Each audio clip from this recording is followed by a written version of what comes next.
Bonjour à tous, bienvenue à l'émission Rencontre. Beijing est la première ville à avoir organisé les JOTT et d'hiver, ce qui a fait d'elle une ville doublement olympique. Le slogan des JO de Beijing 2022, Ensemble vers le futur, interprète la devise olympique plus vite, plus haut, plus fort ensemble et exprime le désir commun des peuples du monde d'avancer main dans la main vers un futur meilleur.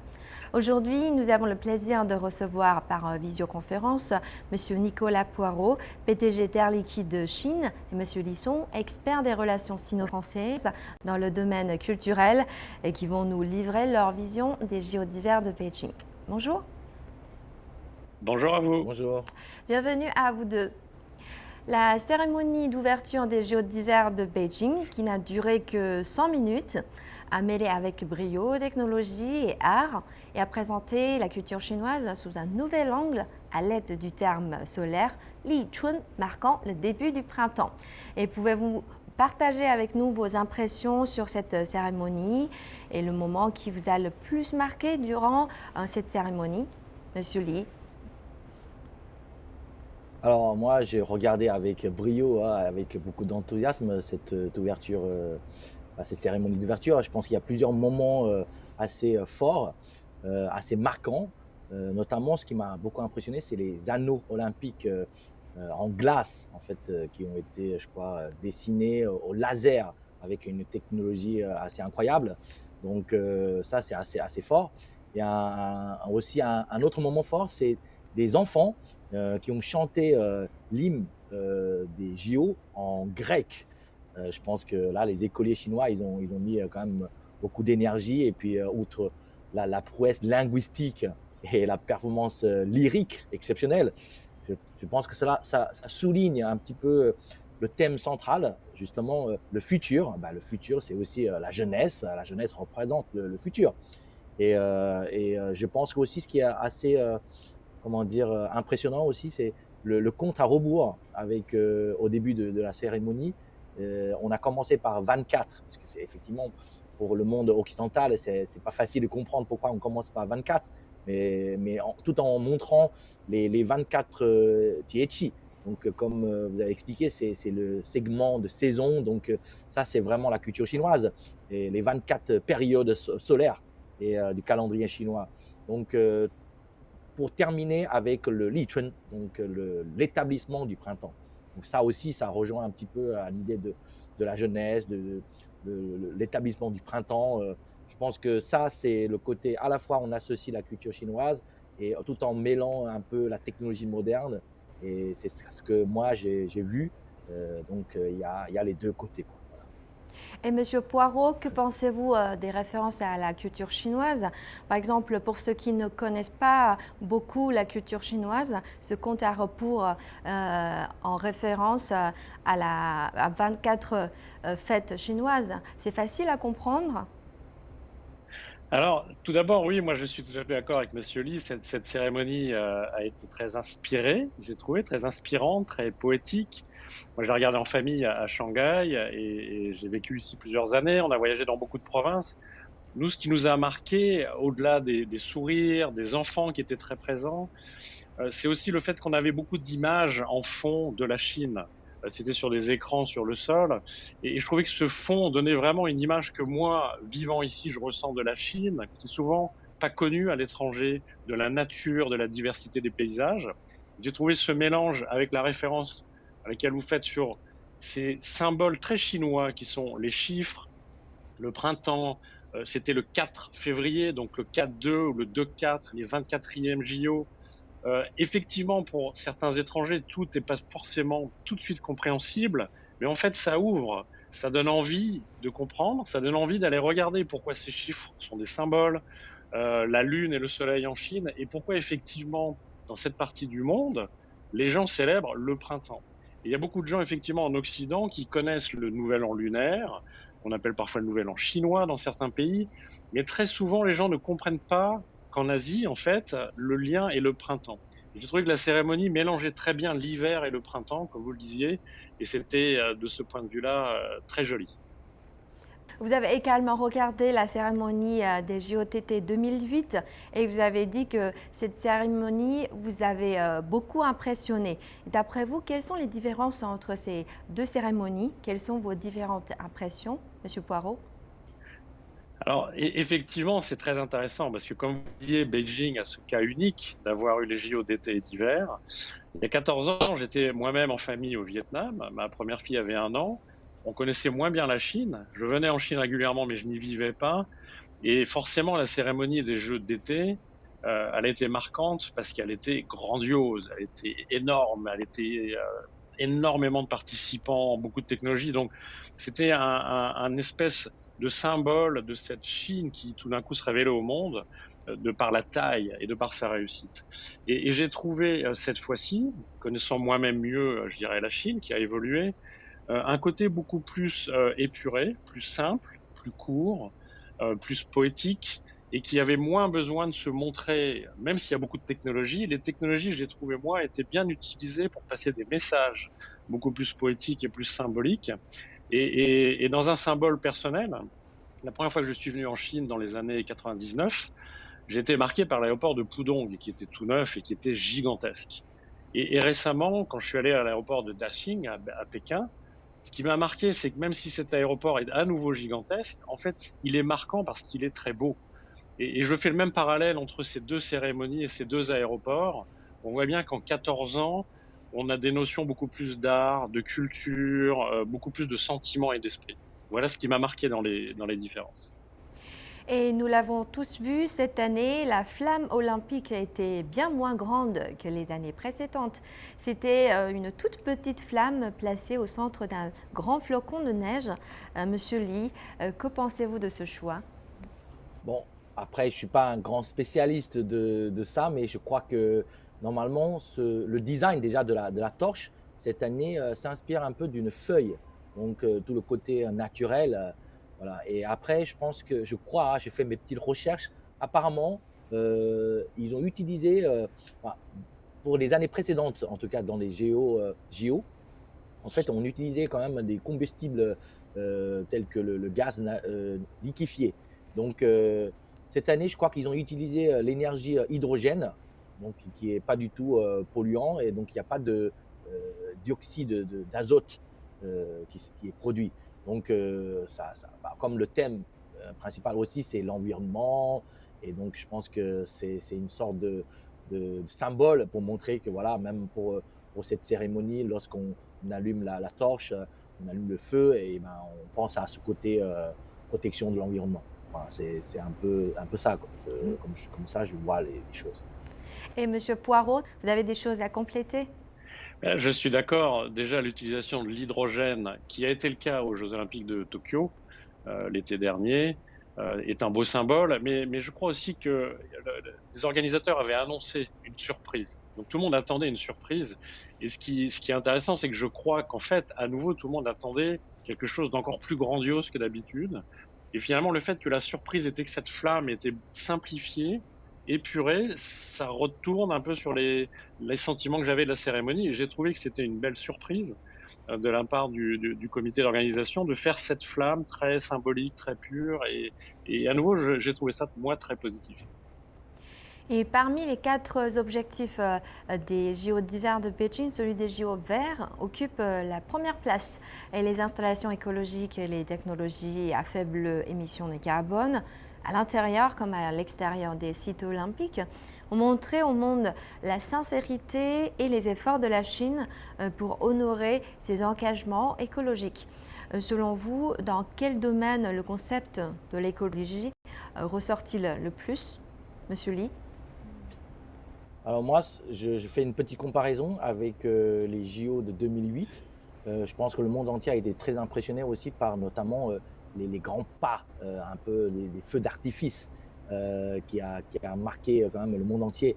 Et je crois que cette année, c'est tout à la fin, la durée totale du feu d'artifice, je crois que ça a duré peut-être 2 3 minutes. Donc en général, nous les Chinois, entre guillemets, on est connus pour les feux d'artifice. Et je pense que là, cette année, ils ont fait un effort pour dire que, OK, on fait un feu d'artifice, mais bon, que ça ne dure pas trop longtemps. Je pense que ça c'est un aspect quand même qui montre que voilà, on a réduit la durée de cette cérémonie aussi. Voilà. Et je crois qu'il y a un autre domaine, apparemment c'est les fleurs. Lorsqu'on remet les médailles, on donne également des bouquets de fleurs aux athlètes. Et là, apparemment, c'est pas des vraies fleurs. C'est une sorte de technique traditionnelle, je crois même de Shanghai, euh, bon, c'est des fleurs tissées peut-être à la main. Et donc, je pense que ça, c'est un côté aussi écologique. Voilà. On Ça, peut c'est les deux garder aspects pour toujours.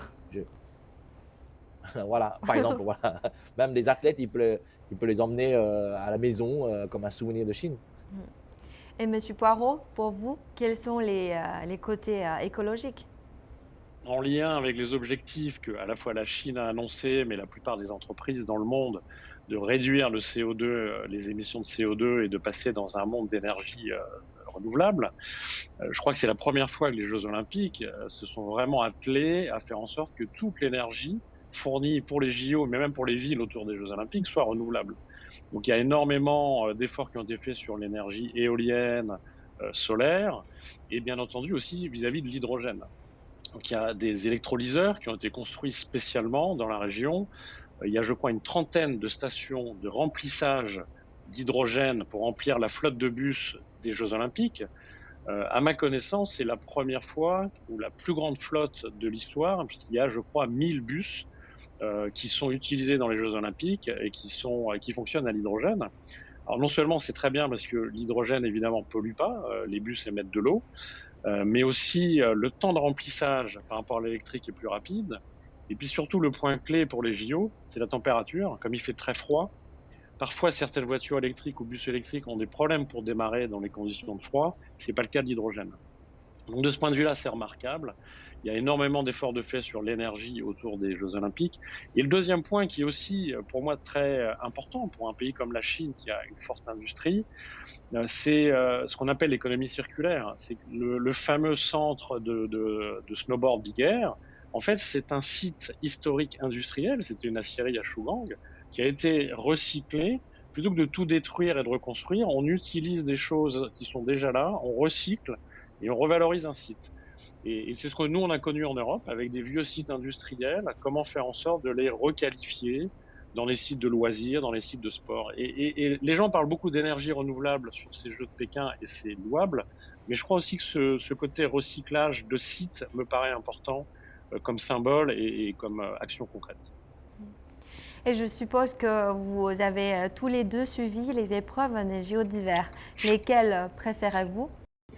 Enfin, je suis amoureux des deux pays, donc la Chine et la France. Donc évidemment, je suis de près dans les deux, on va dire les disciplines dans lesquelles, on va dire, les Français ou les Chinois Ont la chance de enfin, remporter gagnent une des médaille. médailles. Ouais. Exactement. Donc, la première médaille, je crois que c'était en Chine, c'était pour le patinage de vitesse sur courte piste, et une sorte de relais mixte. Et après, qui ne peut pas, enfin, on ne peut ne pas citer que Gu Hailin, quand même, maintenant qui est une star absolument connue dans le monde, on va dire, qui a remporté la médaille d'or de ski acrobatique Big Air. Et évidemment, après, j'ai été aussi très impressionné par le biathlon français. Je crois que monsieur Quentin Fillon-Maillet, qui a déjà remporté 2 médailles d'or, et le patinage artistique en couple. Donc c'est Gabriela Papadakis et Guillaume Cizeron. Ça c'est gracieux, la technique de ce couple est vraiment, on va dire, magnifique. Voilà. J'ai suivi un peu tous ces disciplines. Et comme ce que M. Lee a dit tout à l'heure, la France est très forte dans le biathlon. Quentin a remporté au total 5 médailles. 2 médailles d'or toute seule et 3 médailles d'argent par équipe, si je ne me trompe pas. Monsieur Poirot, quelles épreuves suivez-vous? Alors tout à fait. Donc moi je suis un grand fan de sport en général. Là, ce matin j'ai regardé le football avec Paris Saint-Germain, le rugby la semaine dernière. Donc aux Jeux Olympiques en fait je suis beaucoup de sports, même ceux où les Français sont pas très bons. Par exemple même le curling. Je crois que comme d'ailleurs beaucoup de Chinois, les gens découvrent un peu le curling, essayent de comprendre sur Internet comment ça fonctionne. Donc je suis très ouvert à tous ces sports. Bien entendu, étant français, J'ai vibré, comme vous l'avez dit, sur Quentin Fillon-Maillet. Et au-delà des 5 médailles, ce qui est en tant que tel un record, j'ai beaucoup aimé son interview quand ils ont raté la médaille d'or, la dernière, là, par équipe. La France a eu la médaille d'argent. Et malgré le fait qu'il avait déjà 5 médailles, son point de vue très sportif, c'était de dire je m'en veux, j'aurais dû faire encore mieux, j'aurais dû aider l'équipe d'avoir l'or. Donc ça, je trouve ça très beau. Et j'ai beaucoup aimé aussi la nouvelle star Sweetming hein, en Big Air. Mm. Donc on découvre des jeunes, on découvre des gens de plusieurs pays. Moi j'aime beaucoup le slalom géant, c'est un Suisse qui a gagné. Donc en fait on est tous, je crois, pareil. On a nos pays, nos stars, nos athlètes qu'on soutient, mais il y a d'autres stars qu'on découvre. Et je crois que tous on est souvent émus parfois par d'autres stars. Ce qui m'a marqué cette année, et je crois que ça a été noté dans les médias, c'est qu'il y a beaucoup de larmes de joie. Il y a en fait beaucoup d'émotions qui est reflétée par les athlètes, quel que soit leurs âges, et c'est très beau, je trouve. Et j'ai remarqué aussi, par exemple, dans le snowboard, les athlètes sont à la fois des concurrents, mais aussi des amis. Ils sont contents de voir Tout les à fait. performances des autres athlètes. Oui, c'est très vrai, c'est très beau de voir les gens sur les podiums réunis, se connaître, ils s'entraînent dur tous ensemble. Et bien entendu, je crois, le monde entier, le patinage artistique couple a été un moment d'émotion aussi. Ces trois couples ensemble, c'était très joli. C'était le jour de la Saint-Valentin et c'était presque le Festival des Lanternes en Chine. Donc on retrouve tous ces symboles mélangés et beaucoup d'émotions. L'émotion et le futur qui marquent le plus cette Voilà. édition. Mm. Et comment jugez-vous l'attractivité de cette édition des JO d'hiver, Monsieur Lee? Alors l'attractivité, je pense déjà, en tout cas, ce que je peux ressentir en Chine, c'est qu'on en parle tous les jours. Et même aussi, alors évidemment, je peux parler que des médias français que je regarde. Je pense que voilà, ça, déjà, il y a plein de news sur les JO d'hiver. Et cette année aussi, je crois qu'il y a énormément le nombre de pays qui participent à ces JO a aussi, on va dire, c'est parmi les plus importants. Il y a notamment, si je me souviens bien, il y a deux pays qui participent pour la première fois, c'est l'Arabie Saoudite et Haïti, je crois. Voilà. Après, il y a aussi quelques pays africains qui participent à ces JO. Donc, je pense que tous ces éléments montrent que voilà, le sport réunit quand même le monde et on espère, même si on va dire on arrive à la fin de la pandémie et ce moment des JO peut-être qui nous ouvre un peu un sourire, à la joie de partager le sport ensemble. Et Monsieur Poirot, y a-t-il par exemple une discipline que vous connaissez pas très bien, mais grâce à cette édition, vous commencez à aimer ce sport? Oui, alors on parlait du snowboard. Il y a de plus en plus de nouveaux sports dans le snowboard qui sont affichés. Moi-même, je fais du ski, je fais pas de snowboard. Je suis allé skier en ski en Chine récemment, à Chiang Mai-Shan. Mes enfants commencent à être attirés. Donc, le snowboard, c'est aussi une façon maintenant de découvrir des sports un peu différents et de montrer aussi que, à la fois en Chine, en Asie, comme le disait Monsieur Lee, d'autres pays pratiquent des sports complètement différents. Je regardais le bobsleigh, par exemple, ou ce qu'on appelle le skeleton en anglais. C'est aussi des sports qu'on pratique pas en général soi-même en tant qu'amateur, mais qui sont très intéressants à suivre. Donc, je crois qu'on est tous à découvrir à travers chaque JO, qu'il soit été ou hiver, des sports parfois qu'on ne suit pas dans l'année. Ça fait partie du plaisir des Jeux Olympiques. Et avez-vous prêté attention aux commentaires des médias étrangers sur les JO d'hiver de Beijing? Par exemple, les médias français sont-ils pertinents, Monsieur Lee? Donc je regarde les JO aussi sur les plateformes chinoises et à la télé France 2, voilà, et donc, ou France 3, donc, qui diffuse aussi les disciplines en direct. Ils sont super impressionnés par les infrastructures et la technologie, notamment la diffusion. Et tout à l'heure, M. Poirot parlait de cet endroit pour le Big Air. Je crois que plein de commentaires, notamment français, enfin, les commentateurs, ils sont quand même super impressionnés par toutes ces infrastructures. Et Monsieur Poirot, quelles sont les informations que vous avez reçues par les médias français? Alors, ce que j'ai noté moi, parce que je suis comme vous, je regarde un peu les deux, je regarde France Télévisions et CCTV5, et en fait, j'ai senti une évolution. Parce que, bien entendu, depuis 2 ans, les gens ne voyagent plus. Donc, beaucoup des gens des médias ne sont pas venus en Chine depuis 2 ans. Et je crois qu'il y avait une attente, il y avait beaucoup de questions avant d'arriver des médias sur ces Jeux olympiques à Pékin. Et ce que je vois jour après jour, c'est une évolution vers ce qui me semble plus important, c'est que nos médias maintenant, bah, ils parlent de sport, ils sont enthousiastes. Donc il y a moins de sujets géopolitiques. Il y a effectivement eu les débats sur la neige artificielle. Je crois que c'est pas nouveau. C'était la même chose en Corée, même au Canada. Je crois qu'il y a de la neige qui a été apportée par hélicoptère.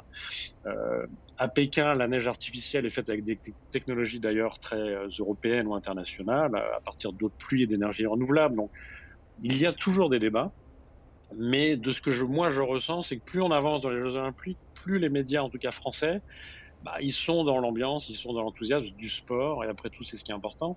Et ce qui est intéressant dans les médias étrangers, c'est de voir des jeunes athlètes français ou françaises qui, sur les réseaux sociaux, bah, expliquent leur vie de tous les jours avec, moi je trouve, beaucoup d'ouverture. Notamment, on est français, il y en a beaucoup qui parlent de nourriture, des dumplings, et donc ils découvrent de la nourriture. Donc ça fait partie des petits clins d'œil sympas, je trouve, de voir des feedbacks des athlètes eux-mêmes, en fait, au-delà des médias. Et beaucoup de technologies noires sont utilisées dans cette édition des JO. Vous y êtes-vous intéressé, Monsieur Poirot? Oui, tout à fait. Tout à l'heure, on parlait d'énergie et on parlait d'économie circulaire. Ce que j'ai noté, alors il y a beaucoup de choses. Moi, j'en ai noté deux. J'ai noté l'utilisation en fait de nouvelles technologies avec du CO2 pour contrôler de façon très fine la température de la glace sur les appareils de skate. Et en fait, ça permet de réduire les consommations d'énergie. C'est meilleur pour les techniques de sport, hein, la façon de contrôler, je crois, à 0,5 degrés près la surface. Et ça permet aussi, en fait, d'émettre beaucoup moins d'émissions. Donc ça m'a paru intéressant.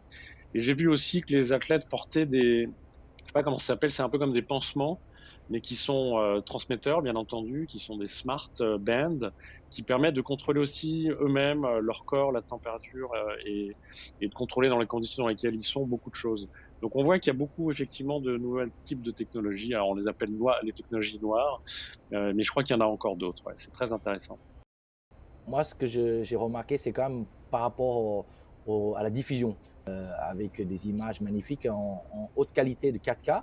Et je crois que même normalement, des personnes qui travaillent dans les médias, ils peuvent éditer, ils peuvent créer des effets spéciaux et définir même des prises de vue au super ralenti, etc. Je crois que c'est assez innovant. Après, je ne suis pas un grand spécial de ce domaine, mais en tout cas, j'ai vu lorsque la diffusion, on voit quand même les images de tous angles et tout ça, avec une qualité quand même qui est incroyable. D'après les recherches effectuées sur Internet, on peut dire que la popularité des sports d'hiver a fortement augmenté en Chine. Monsieur Li, comment les JO d'hiver vont-ils stimuler le développement des sports d'hiver en Chine, d'après vous? Par exemple, vous faites des sports d'hiver? Je pense que la Chine est tellement grande et même lorsqu'on regarde ces JO d'hiver, la plupart des athlètes viennent quand même de la région, on va dire, du nord-est de la Chine. Et à Shanghai, on peut pas tellement pratiquer euh, ces sports, mais apparemment aussi, ça se développe. Je crois même bientôt il y aura un endroit où on peut skier à l'intérieur. Il y a une salle, il y a une salle de sport enfin, c'est pas une salle de sport, mais en tout cas un endroit où on peut pratiquer ce sport. Mais l'intérêt, c'est, lorsque là on parle tout le temps de ces JO, je pense que ça incite les jeunes à voir, à pratiquer ça dans les années à venir. Moi, ce que je constate autour de moi, c'est que j'ai des amis qui ont des enfants et ils les mettent au patin, non, le hockey sur glace. Voilà, les tout petits, ils pratiquent ça. Ça, c'était inimaginable il y a 10 ans, quoi. Donc, ça veut dire que ça va inciter forcément les jeunes à pratiquer ça. Je pense que les parents, ils se disent pourquoi pas, on s'y met, quoi. Voilà. Et Monsieur Poirot, quelles sont vos impressions sur les tendances de la popularité des sports d'hiver en Chine? Alors moi, j'étais impressionné parce qu'en fait, on voit que déjà depuis quelques années, peut-être en préparation des JO, les infrastructures en Chine sont déjà développées très vite. par rapport à il y a 10 ans. Il y a de plus en plus d'endroits assez faciles d'accès où on peut aller skier. Moi, j'ai fait l'expérience en famille de Chiang Mai-shan. Il y a plein d'autres sites. Je vois beaucoup de collègues et amis chinois qui, effectivement, souvent avec des enfants, commencent à aller quelques jours dans les régions du Nord, skier, s'amuser. On voit effectivement même dans les shopping malls à Shanghai de plus en plus de petites pistes d'entraînement pour les enfants. On a vu les vidéos récemment qui sont rigolotes, avec ces enfants qui chutent sur la neige. Donc on voit qu'il y a tout un engouement familial autour du ski. Je vois de plus en plus de gens y aller. Et ce qui est intéressant de mon point de vue, c'est que je sentais au début une réticence vis-à-vis du froid, parce que c'est vrai que les stations en Chine sont très froides. Et en fait, on voit que les gens sont très bien équipés. On trouve en Chine des très bons équipements pour se protéger du froid. Et finalement, les gens font une expérience et reviennent souvent en disant finalement, j'ai eu moins froid que je le pensais. Donc la crainte du froid commence à passer et les gens commencent à beaucoup s'amuser. On voit beaucoup de jeunes en snowboard sur les pistes de Chine. Donc, je suis convaincu que ça va continuer.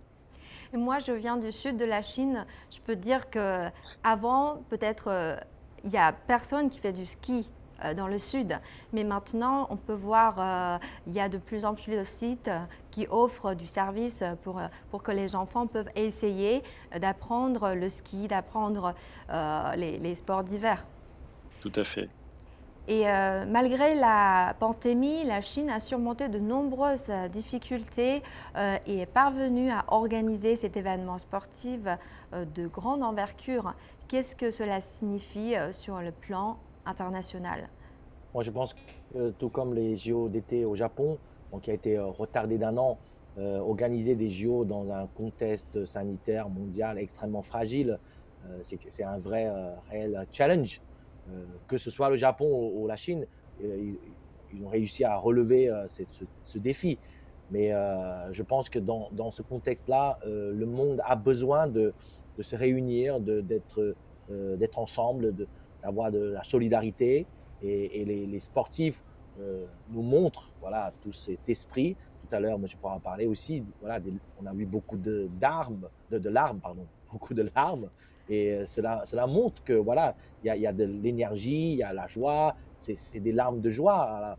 Et donc, je pense que suite à ça, ça montre une image quand même très positive dans le domaine sportif. Et je pense qu'on va bientôt sortir de cette pandémie et on a besoin de ça pour nous réunir tous. Et Monsieur Boireau, que pensez-vous des influences de ces JO sur le plan international? Je suis tout à fait d'accord avec ce que vient de dire Monsieur Lee. Je crois on peut toujours débattre de ces grands événements internationaux de beaucoup de points de vue, et c'est normal, sur leurs différents impacts. Je crois qu'au bout, nous tous, quel que soit le pays dans lequel on vit ou on travaille, on a tous vécu des moments difficiles depuis 2 ans et de façon différente. La pandémie, elle a affecté les pays différemment, mais elle a affecté tout le monde. Ce qui est certain, c'est que je crois que tout le monde a dû changer un peu sa façon de vivre. Il y a beaucoup de gens qui sont maintenant en vidéo, on se voit moins qu'avant, un peu partout dans le monde. Donc, comme vous le disiez, Monsieur Lee, je crois qu'avoir un événement où on arrive à avoir des gens ensemble physiquement, même si ça a dû être compliqué pour eux et pour l'organisation de trouver le moyen de faire cette bulle dans les conditions actuelles, je crois qu'à la fin, ça a quand même beaucoup de valeur, parce que le sport, comme l'art, comme la culture en général, encore plus dans ce contexte de tension, je pense, ont de la valeur pour nous tous, où qu'on soit. Ça permet de vibrer, ça permet, comme souvent avec le sport, de s'enthousiasmer. Et comme le disait très bien Thomas Bach dans son discours d'ouverture, j'ai trouvé, de redémontrer qu'on peut être compétitif en compétition sans que ce soit une bagarre. Et c'est des symboles qu'apporte le sport et qui sont uniques. Donc c'est parfois un peu dommage d'être dans le cynisme, le débat permanent, et je crois que de temps en temps, ça fait du bien de profiter de ces jeunes athlètes, comme on pourrait profiter d'autres aspects culturels, comme le cinéma et d'autres aspects, qui pour moi sont un peu en dehors, j'espère, de la géopolitique. Et je crois que de ce point de vue-là, ça sera positif. Je vous remercie, Monsieur Poirot et Monsieur Lee, d'avoir participé à cette émission et d'avoir partagé avec nous vos visions des JO d'hiver de Beijing. Merci à vous, Chéché, Merci. et que le meilleur gagne. Merci. Voilà, c'est la fin de cette émission. Merci de nous avoir suivis. À la prochaine.